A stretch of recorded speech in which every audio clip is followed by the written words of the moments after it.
Welcome to the Supporters Fund, Ask an Angel. I'm your host, Jeffrey Potvin, and let's welcome our investor today, Jennifer Renda. How are you today? I'm doing really well, Jeffrey. How are you doing? Awesome. Awesome to hear. I'm great too. Thank you. We're very excited to have you today because not only are you amazing when it's out there in this entire ecosystem of startups and early stage company investing, but you were also our first guest. And today we thought this would be the great way to kick off our next 100 interviews, was to have you come back and speak again and interview and give us all the new things that have happened over the last 18 months. So we're excited to have you here today. Well, thanks for the kind words and thanks for having me back. It's so good to be here. I love it. Well, I think we've got a really exciting show ahead on kind of how we want to dive into all these great things that are going on in the ecosystem around the world. But I think maybe just for the audience, just in case they didn't catch our first chat, maybe you can give us a little bit about your background, kind of where you came from, obviously jumping into your current venture, and maybe a little bit more about where you're going in the environment, but at the same time, one thing about you that nobody would know. Okay. And then the juicy detail. So I am an entrepreneur by heart, I would say. Grew up in a very entrepreneurial family, have a soft spot in my heart for entrepreneurs and founders and the startup ecosystem and the scale-up ecosystems overall. I currently have a technology company that is focused in the consumer electronics industry. We're in our approaching our 7th year, so really exciting times, not only from an entrepreneurial perspective, but also from a founder perspective, became very engaged in the startup ecosystem here and spent a lot of time with different incubators and accelerators, morphing into the angel investment world. So come to know some great angel groups as well as amazing colleagues in the space. More recently, have joined as partner at Canada Ventures, and we look at deal flow internationally and collaborate with companies to help them basically enter the North American market. So we collaborate with corporate partners and have a fund element as well there. So I guess overall, really excited about the ecosystem and like to partake in different capacities, from a mentorship capacity, from an advisory standpoint. I love to hear all the pitches, so love to be part of many events, meet great people, fulfill a lot of the curiosity elements, and sort of kind of balance between that entrepreneurial perspective and also the investor perspective as well. So yeah, an amazing journey so far. More to come. Awesome. Well, that's exciting. And it's more amazing is that you take the time to actually give back to the community and focus on helping other founders in their journey, which is pretty cool and exciting. Probably a fine balance between what you get to do every day and then obviously jumping into pitch events and quarterbacking the efforts of growing early stage companies. So kudos to you for that. Sounds pretty exciting. Thanks. And I think at least from my journey, there have been a lot of amazing people along the way that have helped. And I think that's part and parcel of the community. So a lot of founders really should exploit the communities around their industry or around the startup space generally to collaborate with other people. There are so many angels and participants and stakeholders that are really willing to help. So it's a great space to leverage. Brilliant. I love it. And one thing about you that nobody would know. Oh, yes. The interesting point. I have if I could be the next Danica Patrick, I would love to be. So I enjoy like motorsports and taking things to the track and auto slalom and stuff like that. So I've done a formula race as well in a formula car, and a lot of fun. I think that's where I like release all the adrenaline on the track. Amazing. Yeah. And when you did the formula race, where did you do that? Was that in, I can't remember the spot, but there's a couple of different tracks that you can do that aren't too far from the GTHA. Yeah, there's Mossport, which is now Canadian Tire Motorway, and a really exciting place. They have some cool events there as well. One over the summer where they showcased a lot of vintage and new vehicles. So it's a lot of fun. Amazing. Well, now I'm going to have to share a story that I actually went to that track about 3 years ago, and I also participated in a nice race around the track, and I ended up wiping out. Ooh. And well, it was a really small wipeout, to be honest. But they do tell you that if you wipe out and you go off the track, that you need to disembark or make your way off the track. But that's if you go off the track.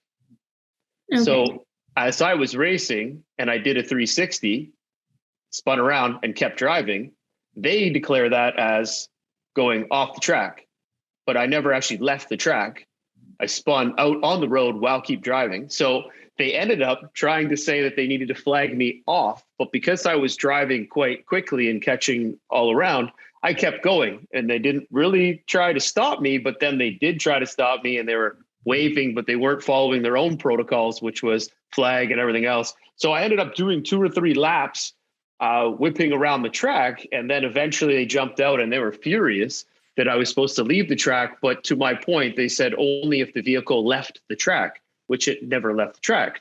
So I ended up winning the award for something like the least viable to race or something like that. And I laughed because I was crushing their numbers, but they weren't too happy with my approach. So, well, Jeffrey, in my books, that's called stunt driving and a lot of Fast and Furious watching. So maybe I might make it into the movies. Exactly. Next gig. Yeah. Yeah. Many funnies there. But it was, I will say that it was pretty amazing. I did enjoy every moment of it. So I'm sure it's not to the same level of what you were driving, but I will say that if I was the least to succeed as a race car driver, I have the award. There you go. Awesome. That's all that matters. But that's awesome. It's a great pastime to have. And like you said, it gets the adrenaline running and it gets your mind off everything else because you got to focus on the immediacy, which is keeping your car on the track. Yes. Now, speaking of motivation and keeping yourself moving, there was a few things that I really wanted to touch back on. And this is pretty important to the way this whole ecosystem has kind of been shaping up and growing. And man, there's so many things that are happening in not only in Canada, but globally, but we'll specifically focus on the Canadian side. As you're building out your teams and you guys are really bunkering down, you're at 6.5 years, almost 7 years into business, things are growing really well. Taking my investor hat off and going right after the entrepreneurial side. How and what do you do to motivate your teams to grow and build within your business? Yeah, and that's a really good question. And I think people who know me well know that I don't take the team portion of things lightly because I think that is where the magic happens. Those are the people who get the things done. So building a great team is essential. If not, I would say the secret sauce to every organization. That being said, how do you do that? How do you, motivate the right individuals? So finding them is one thing, right? But how do you make sure that they're invested as much as you are as a founder? And I think, when your team takes the vision of the organization upon themselves and they take what they do as a direct representation of their responsibility and their ownership, where they have free reins in a sense that they're able to take their tasks and make them their own. That's one thing that I think is really important. So having the ability from a founder perspective, sometimes it's hard to relinquish a lot of our control of things. Being able to do that is really important. And from an investor point of view, seeing a founding team that has the capacity to understand that you need to relinquish controls from a perspective of not having the bandwidth to do things, but also from either a technical or expertise standpoint as well is really important. So having people take ownership of their roles is one way to build motivation. Also understanding that your team is a collaborative and cohesive element. So making sure that you're building an environment where people have the ability to collaborate, to work together in an atmosphere that promotes innovation, promotes discussion, promotes transparency. And I think all of those things are really important to build a common vision, because you don't want any messaging or ideas of where leadership is going in what direction to be disjunctured. I think that cohesion within the team is really important. Another thing that I tend to spend a lot of time doing is, building opportunities for people to collaborate and enjoy time together. So if I can facilitate events now, I mean, that's changed a lot too in our times, but how can we utilize the space we have to make sure that we have some team building happening that's reflective of, again, community building and sharing of ideas too, and sharing of people's time. So I always say that your workplace is somewhere where you spend most of your waking time during the week. And it should be a place where you want to be 90% of the time. Like, we work hard, we hustle, but it's a place where left foot, right foot in a direction that you want to be in. So spending a lot of time making the environment enjoyable is important. And I think the last is transparency from the founding team as well with their employees. So being able to have, a quote unquote open door policy, you should have the ability to be able to talk about issues openly with your team, be transparent, be there and willing to address any of their concerns. So I think those things are ways, beyond obviously the financial compensations and other ways, the traditional methods of compensation and motivation. I think all of those things matter. Making it a place where people want to be each day.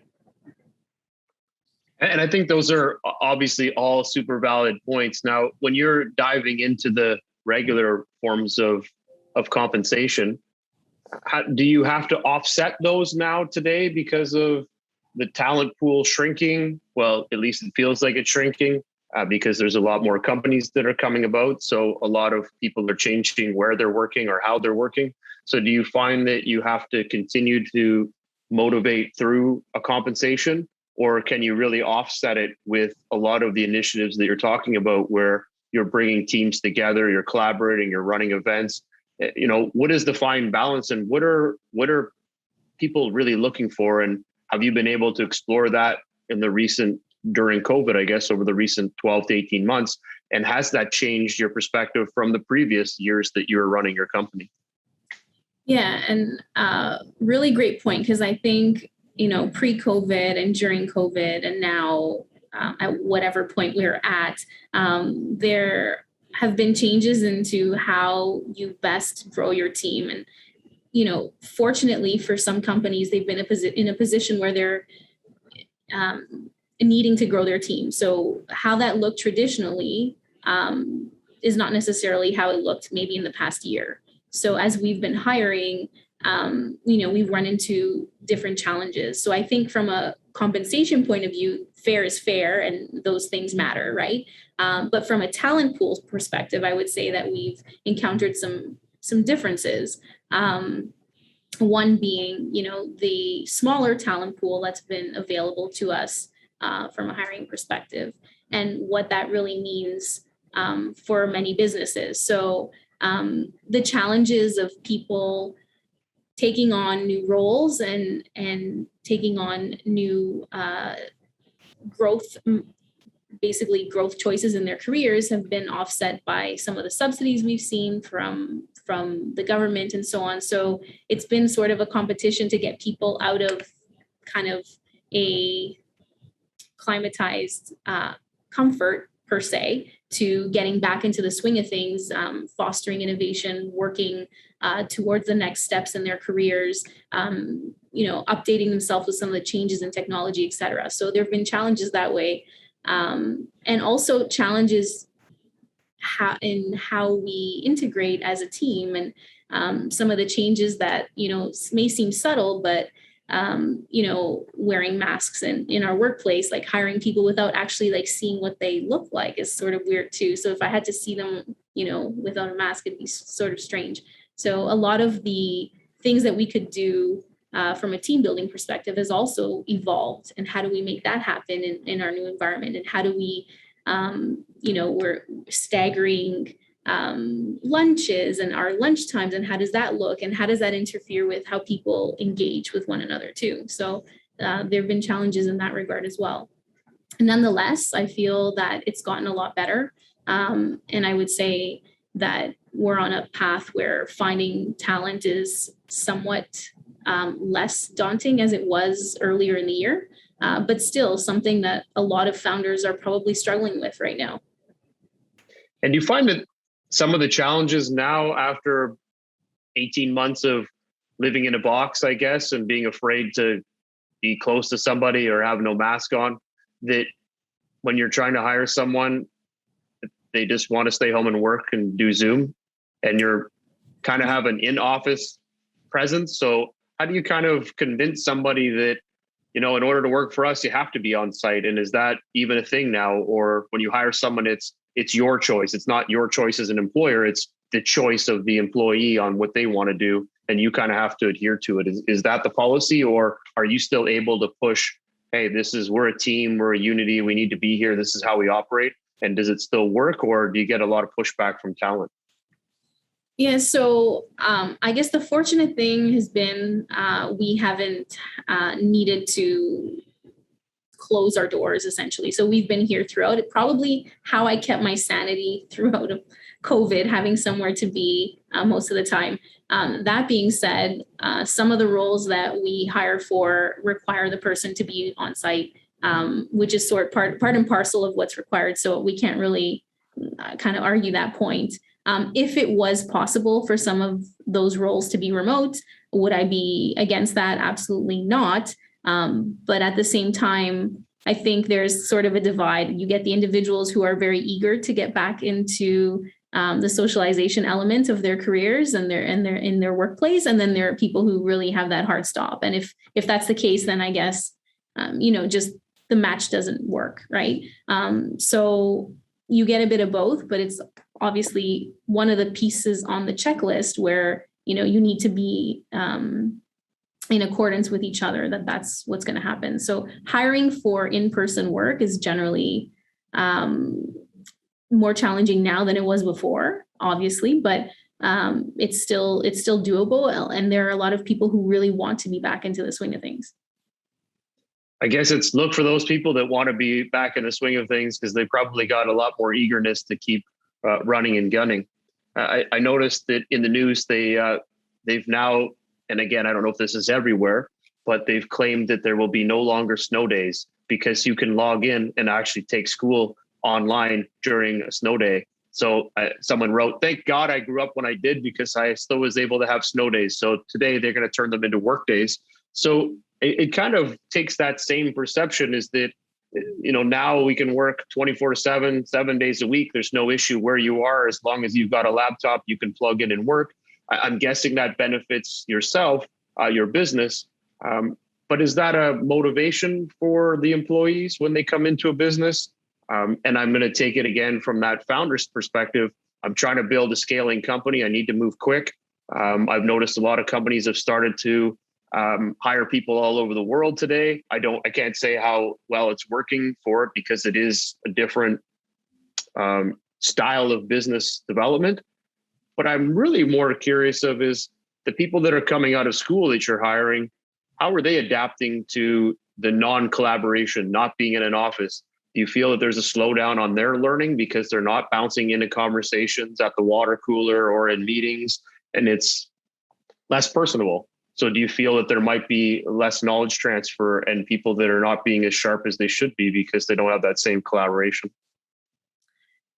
I would argue definitely those things are missing. The concept of really, building that team and collaborative approach doesn't happen well, especially when you don't know the individuals you're working with ahead of time, starting somewhere new.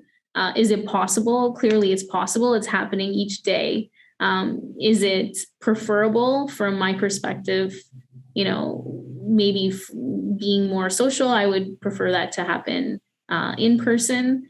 Is it something that is enticing from a hiring standpoint? I would say many people would jump at the opportunity to have a role that requires them not having to be in the office each day and working remotely.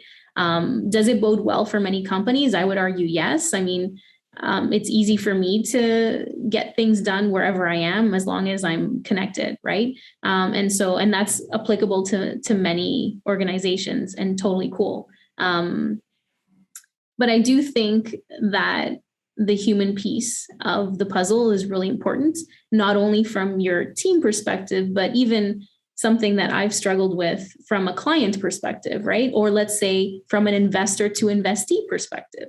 So it's not just within your team, but also how that translates to your relationship with your clients. Like, lucky we have these deep relationships that exist currently, so it's easy to move forward. What about, business development and looking and approaching new potential clients, especially when a lot of these conferences are virtual? Like, it's very different. That approach is not what it used to be. So how do we reinvent ourselves there? But then when you look at it from an investor perspective, how does that relationship work when you have existing rapport with your portfolio companies? I mean, those conversations are quite easy to pick up, but if you're looking for opportunities, how has that changed over time?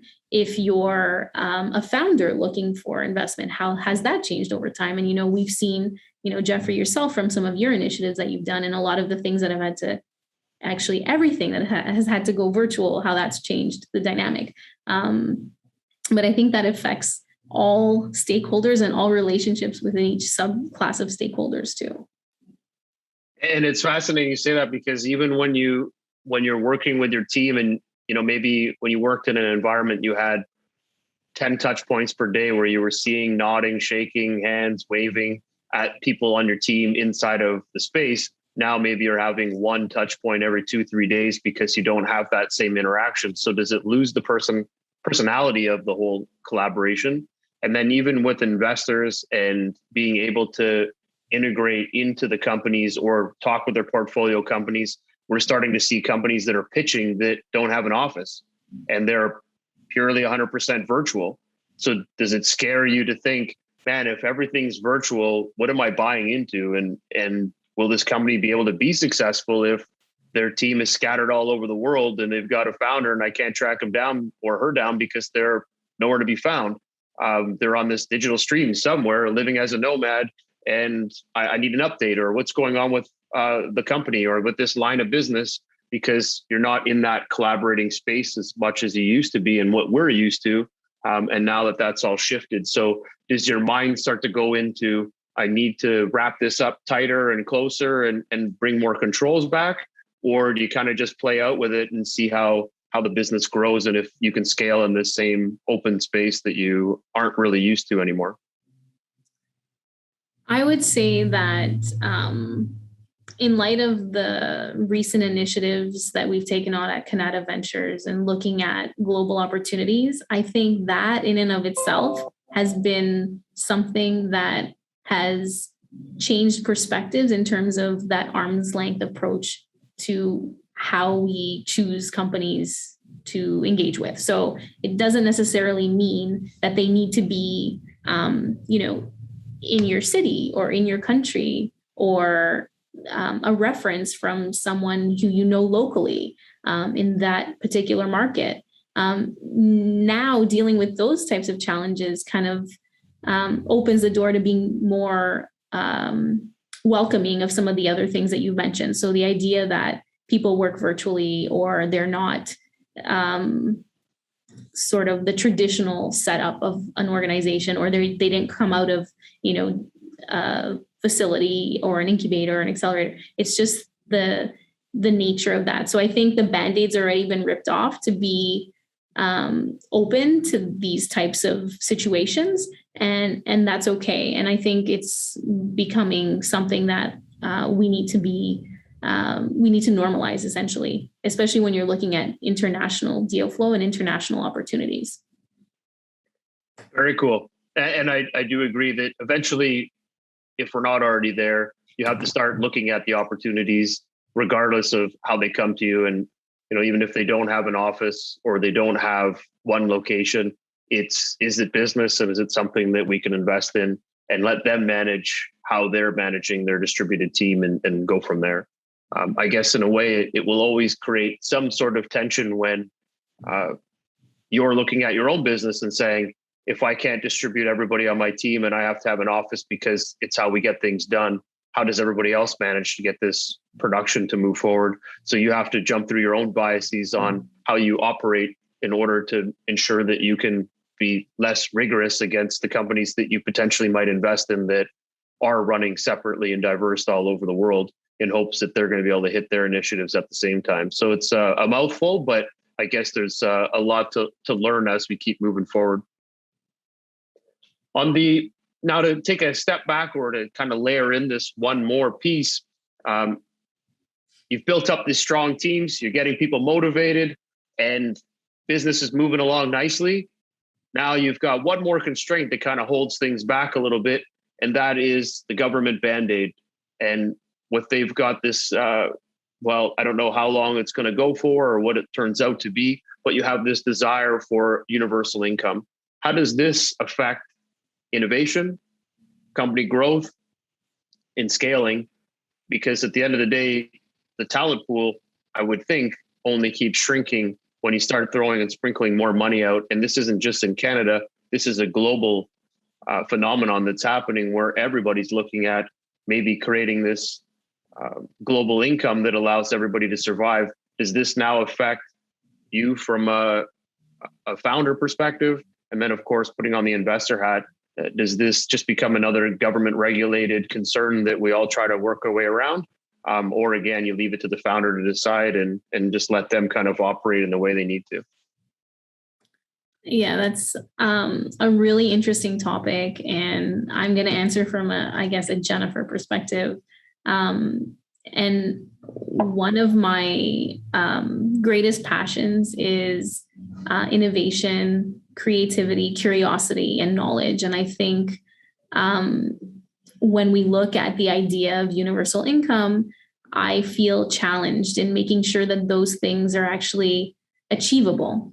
And so I feel as though there are things that we provide for people in terms of motivation, in terms of ways to propel themselves forward, opportunities for education, obviously financial compensation for things. And I feel that universal income could really stifle a lot of the innovation that we see or have the potential to see in some emerging economies as well.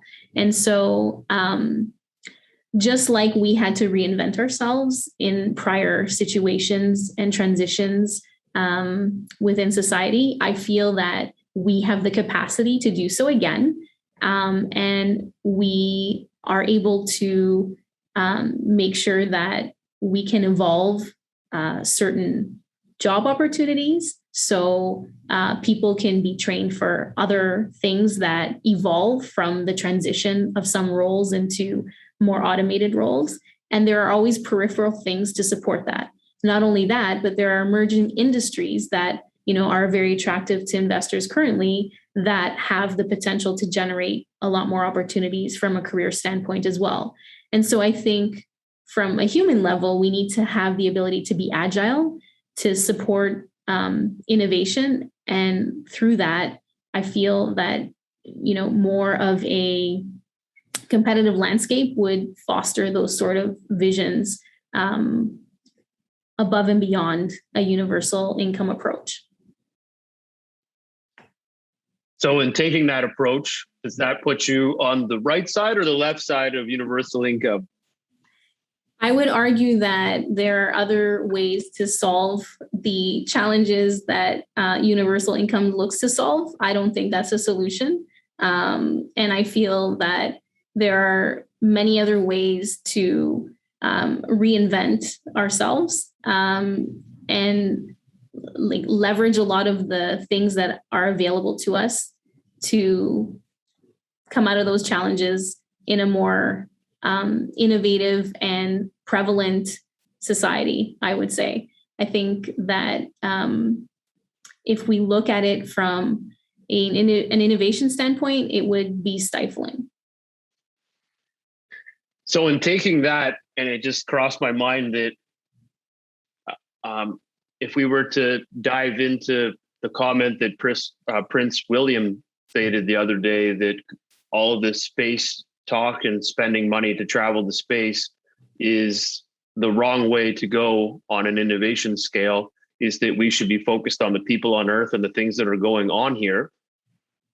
What is your perspective on that? Do you feel that we are always shooting for the biggest dollar in the wrong spots and that we're not taking care of our own business? And again, to your innovation standpoint on how things are working with this universal income, taking that same kind of stance to say, hey, this isn't right. And then you're right, maybe we shouldn't be going to Mars. Maybe we should be figuring out how to solve our own garbage, our own environmental issues and everything else so that we can be sustainable and innovative and focus all of the mind power that we currently have on Earth and spend those extra dollars that we're kind of wasting on sending an old dude up to space for 10 minutes is probably not as effective as spending those billions on figuring out how to clean up garbage in the ocean. What are your thoughts around that? Interesting. So I'm generally a and this and that person. I'm not a this or that person. So being with that mentality, I feel that we can do all of these things. I don't feel we need to choose one of these things. And I actually would support the idea that we do all of these things. Clearly, we have many outlying issues in society currently to deal with. That's, no doubt about that. Is there anything wrong with exploring space? Mars, it's just a one-way ticket, as I know currently. So not sure I'm signing up for that one, but yet. But the point being, I think that we can do all of these things, and I think we can do all of these things successfully. We have brilliance globally. There are amazing people everywhere with the capacity to do amazing things. So what we need to do is from an investor perspective, is to facilitate those, to support these individuals, to make these things happen, to bring them to fruition wherever they're located, whatever foundations they come from. And I think with that mentality, you're able to support, cleaning up the garbage and sending whomever to space, right? We can do all the things. But has there become a priority list? So if you only have so much resources, do you tend to pull back on certain things that, in the case of, I'm using space only because it's everybody wants to go to space. Everybody thinks it's amazing, but we're only going to have to go there if we don't fix the rest of the problems that we have. And don't get me wrong, the world's gone through quite a bit of stuff in the last 2 years.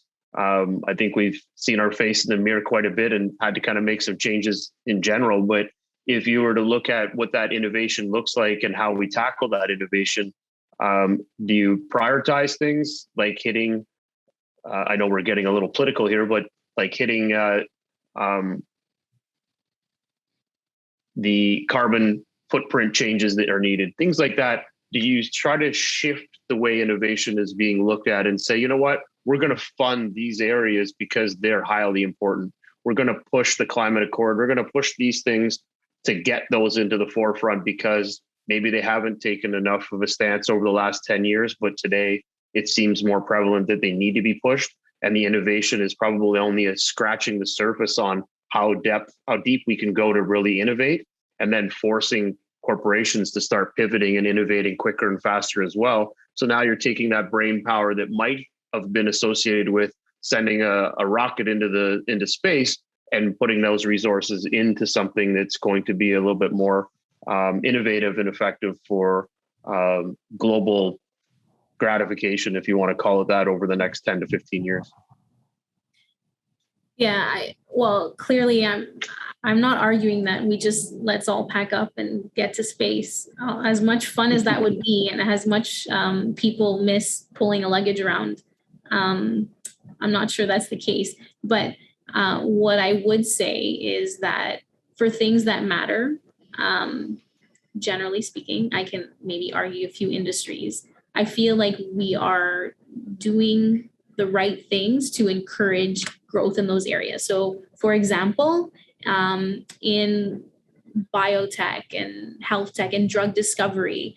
We look at a lot of the support mechanisms that exist from some of the large pharma players, having labs set up for companies to grow, to have lab space available to them to run clinical studies, to get to certain points within the drug discovery platform to help solve a lot of human disease-related issues, which is one example. Something that's really important to me is education, and how do we make sure everyone has the ability to access education?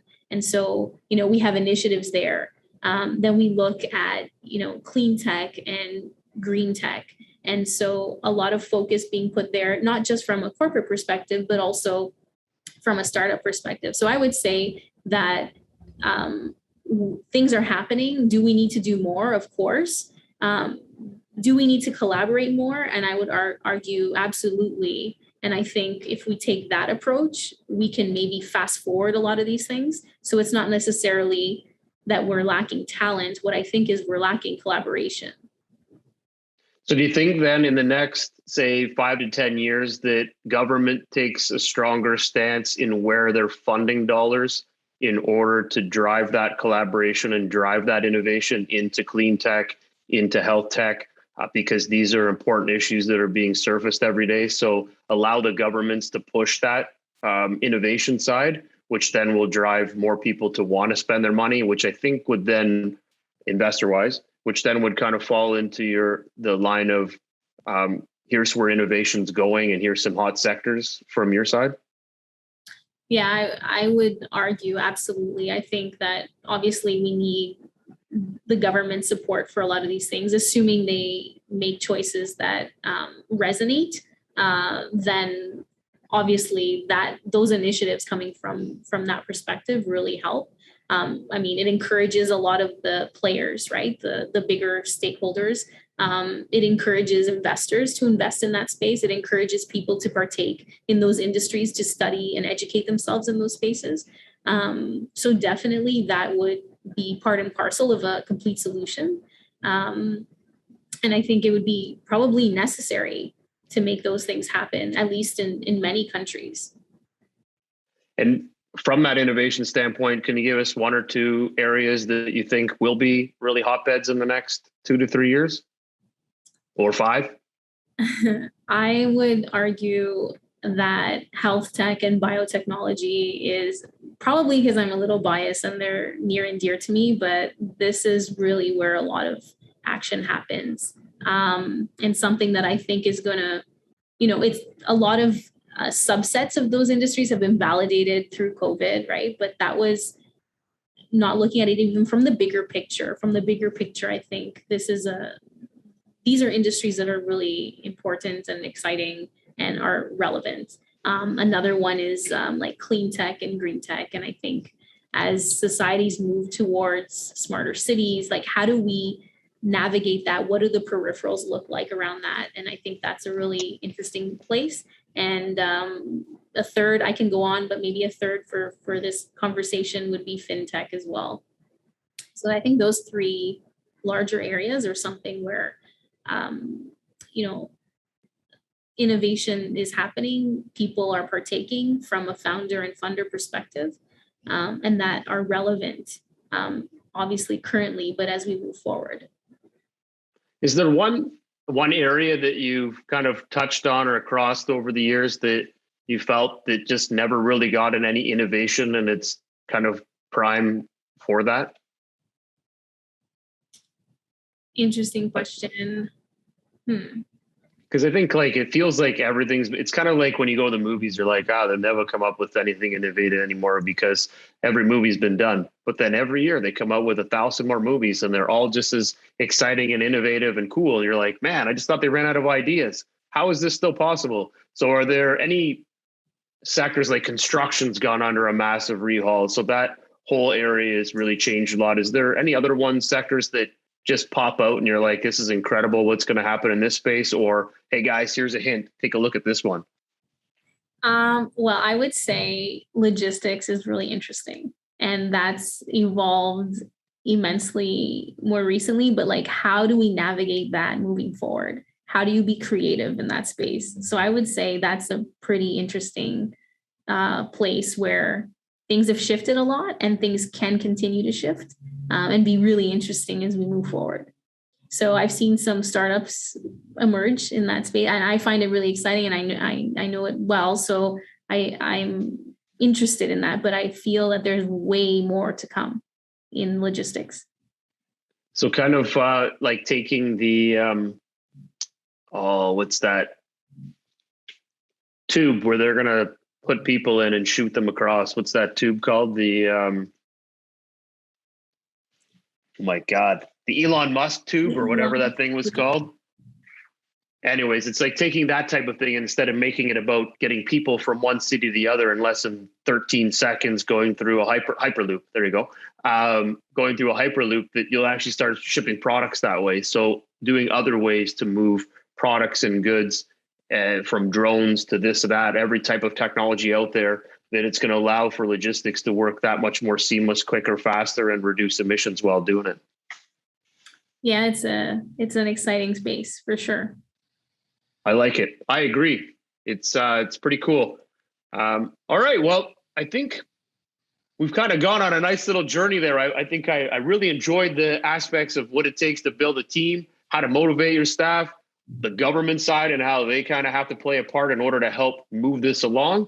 But I think at the end of the day, the whole thing comes back to is that as a founder, there are a lot of obstacles you're going to face in a business. And as you're kind of working through those, and you touched on this, the team becomes heavily important on how you can operate your business, scale your business. How do you empower those people in the team? And I think from all the interviews I've done, majority of people always say that they'll invest in an A team and a B product because they know that that team is what's going to help them carry them into the future and scale that business. Is there any last thoughts or comments that you can share on, not only from an investor standpoint, but from a founder standpoint, on what you think can really round out your opportunity as a business so that investors like yourself would be interested to jump in? Yeah, I guess I think this is a life lesson too, is that we're a reflection of the company we keep. And so making sure that those around us are the right individuals to be around us, to support our vision, to fill in the gaps. Like, we're not the end all be all of everything, understanding where we stand, filling in the gaps accordingly, that your advisors and investors are also the right advisors and investors too, that you're able to share your journey along the way with the people who may not jump in now as part of your journey, but may jump in at an appropriate time as part of your journey. So making sure that what you surround your company with are the right things. So, watering your company well, I would say, surrounding yourself with things that add value to what you're building. I love that. And I think to summarize that last part is, you need to challenge yourself. And in order to challenge yourself and your business, you need the right people inside it and outside of it to continue to push you forward and help you and your teams scale and grow. And that comes from having the right people surrounding you on inside and outside your business. Absolutely. We all report into somebody, I guess, and we want to make sure it's a good person that's helping us push the needle, right? Absolutely. I love it. All right, we're going to transition now into one big question. And to me, this is kind of the way that I love to find out entrepreneurial story. What does it take to be an entrepreneur? And this question just totally always floats to the top for me, because every time I'm sharing stories, I love sharing stories about how a founder did this and she came from this and made it, crushed it and did this in the space, or it was innovative as crazy and everybody loved it. Is there a story that kind of resonates with you that just really shows and pops what it takes to be an entrepreneur? Okay, I'll give you an insight into something that happened to me a few moons ago when I first started. Essentially, there was a lot of thirst around, building this great portfolio of clients, and there was sort of a need to have some sort of invoicing to happen, right? To cover all the overhead costs. And so I would say maybe a bit of desperation to have clients down the pipeline. And I remember hosting a few meetings with a potential client, and they were really pushy in that, they understood that, we were starting, they understood our position, but they were really lowballing on a lot of things. And as much as it was, exciting to think you can have a checklist in front of you and say, add this person to the portfolio and awesome checklist, this is a new client. It's not just about that. It's about checking off the right boxes, sometimes in the right order for the right reasons. And when I thought about it, I was, it was perplexing because it was very enticing, but at the same time, it didn't make business sense. And it wouldn't do my team, the small team that I had at the time, any justice. It was like undermining all of the principles and values of the business and the vision. And, it didn't really make sense. We would not be putting the company in the right position. And so I guess from an entrepreneurial perspective, knowing when to make the right decisions and say, you know what, this deal is not for me, and to not sign on the dotted lines and to walk away from an opportunity takes a lot more work than to say, yeah, I'll sign up. And having the foresight and vision and capacity to say, what does this deal mean for the company in 3 years, in 5 years? What does it mean for my team? How much do I value that? It's that visionary capacity that sets an entrepreneur apart. And, walking away from that chance, or, it wasn't really a chance when you reflect back, but knowing when to walk away is an interesting skill to learn. And understanding that at the end of the day, all the fingers point at you. So making sure that they're pointing at you in a positive way, rather than, making decisions that don't foster the support of the longevity of the greater vision of what you're trying to build. I love it. And it really comes down to, understanding yourself and supporting the mandate of where you want to bring the business, and that not all client work or all contracts are worth taking if it's going to jeopardize the culture or the growth and opportunity of your business. Yeah, definitely. But those are hard decisions to make in the moment, especially when you're in the beginning stages and you really, you're thirsty and you want that traction. Difficult decisions for sure. So never lose sight of the grander vision. I love it. And you know what, like you said, that can be tough when you're in the thick of things and you need some dollars to cover off X or Y. Sometimes you might gravitate to it, but just stick to your guns and know your value, and always look at it as you draw a line in the sand and say, I don't want to cross this line, because as soon as I cross it, then I can end up doing things that I'm not going to be happy with. So try to stick to your values and drive forward. But that's some great advice. Huge. And know your value is huge. Sometimes step out of the chaos of things and really understand not just your value today, but what you perceive your value to be moving forward. Because those decisions may pigeonhole you in a certain sector or a certain capacity within your space because of the value that you, or perceived even value that you've now placed on your company. I love it. No, that's some great advice. Actually, that's amazing advice. I'm just going to cut that out and post it everywhere, because awesome. I think every early founder goes through this exact same scenario. It's almost like your badge of being a startup founder. You have to go through this, and it is the toughest decisions you're going to have to make. And I think that's well put on how you have to kind of hold your own and make sure that you don't accept anything less than the value that you feel you own and have. Brilliant. All right, we're going to transition now into our rapid fire questions. All right, let's do it. All right, here we go. It's one or the other. We're going to start off with business. Founder or co-founder? Founder.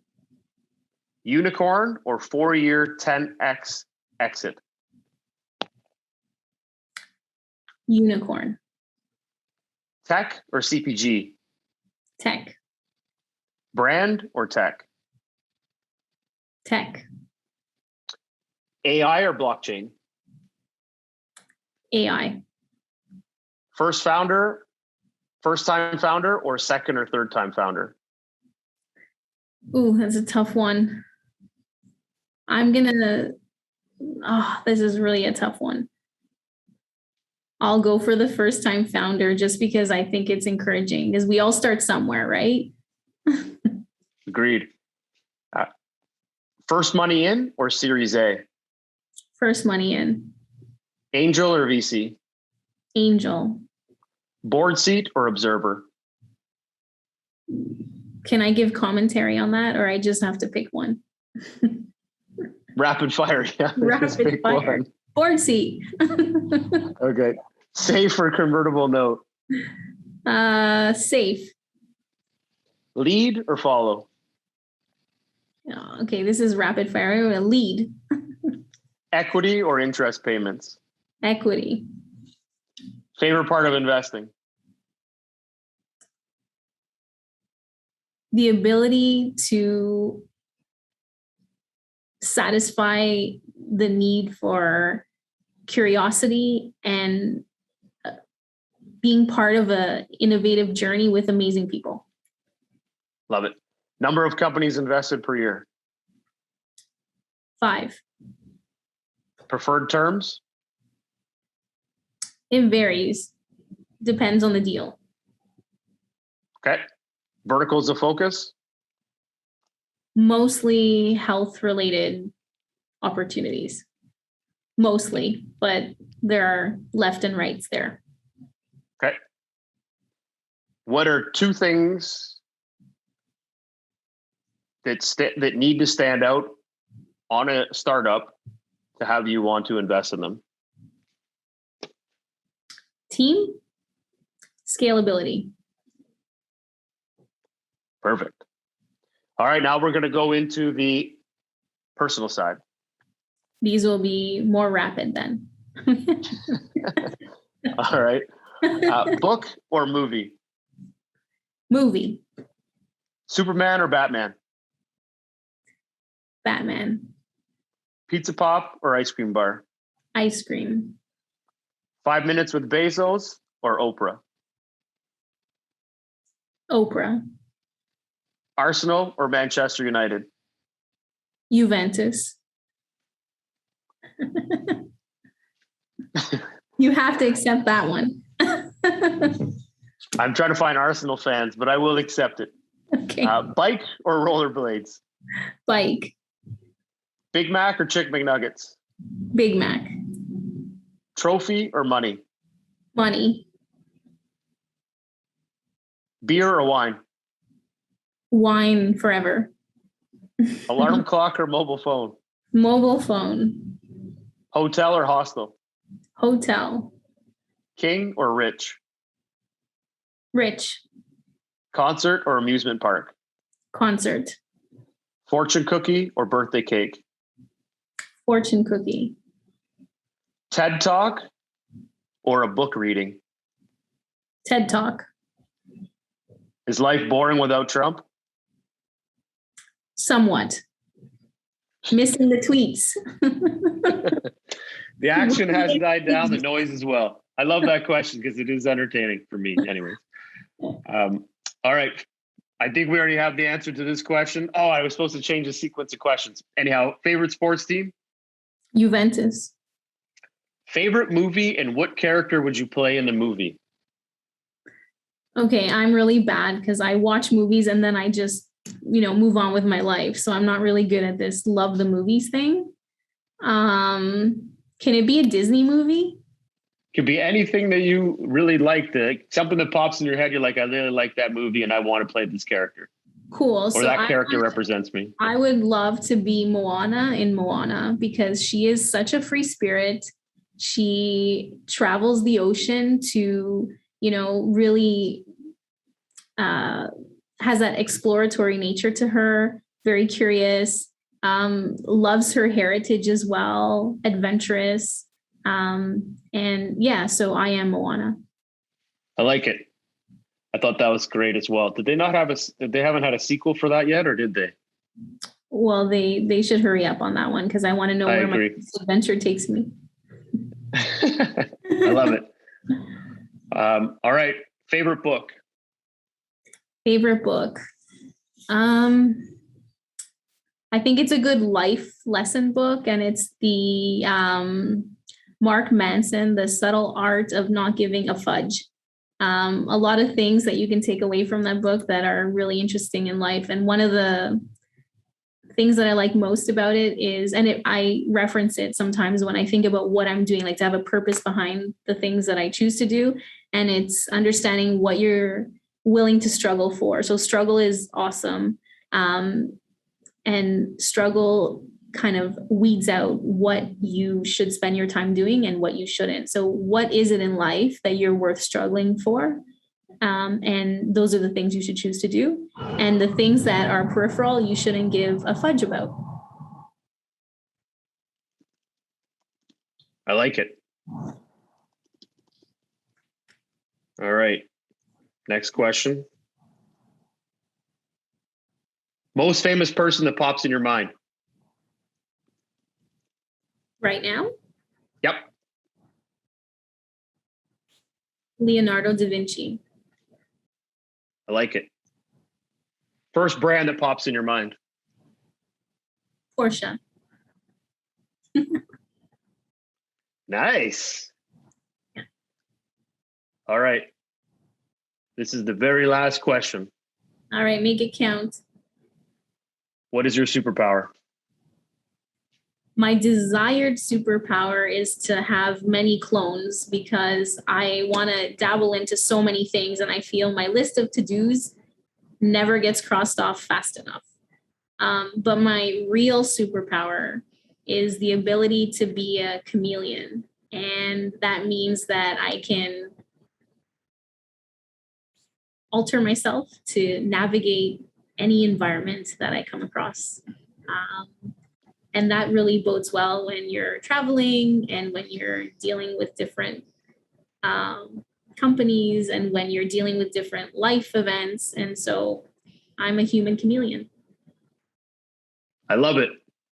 I will say that of all of the scenarios that people have provided, that's my favorite because as far as I can remember, I always say I'm a chameleon. I adapt to everything and everybody. So it's quite interesting. I do see that as well in you. So I think that's pretty amazing. But adapting in the environment that you're in, not just from an entrepreneurial standpoint, but as an investor, I think it's a very strong skill to have. And because you see a lot of companies and bounce in and out of a lot of those companies, it's amazing that you kind of have to bounce around, but adjust to all of the personalities of everybody pitching, all the other investors and everything else. So it's a pretty amazing skill set to have. So awesome. I love that. Well, cheers to the chameleons. To the chameleons. And then people will now know what a chameleon does and how they operate. Awesome. Yeah, brilliant, brilliant.